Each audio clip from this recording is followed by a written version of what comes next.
Pada 2024, Panwasli Aceh Jaya telah memetakan 142 TPS masuk kategori rawan dan berikut informasinya untuk Anda.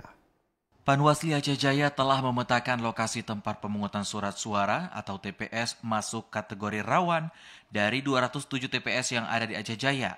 Sebanyak 142 TPS masuk dalam kategori rawan dengan berbagai indikator kerawanannya. Dari hasil pemetaan Panwasli Aceh Jaya, TPS yang masuk kategori rawan itu dari berbagai faktor penyebabnya, seperti dari wilayah yang tidak terjangkau jaringan internet, wilayah rawan bencana, serta ada TPS dengan pemilih disabilitas. TPS yang terdapat potensi pemilih memenuhi syarat namun tidak terdaftar di DPT atau potensi DPK, TPS berada di dekat dengan rumah pasangan calon dan posko tim kampanye.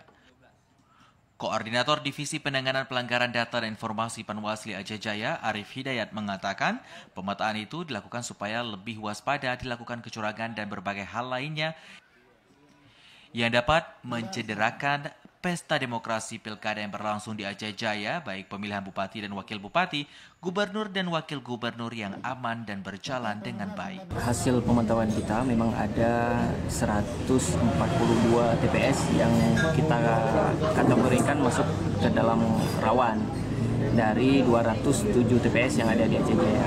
Dan kerawanan ini kita lihat dari berbagai indikator, baik itu jarak, kemudian ada tempat yang wilayahnya sering terkena banjir, kemudian ada data pemilih yang disabilitas, kemudian ada juga yang tidak ada jaringan internet. Ini menjadi indikator kerawanan di TPS yang ada di Aceh Jaya.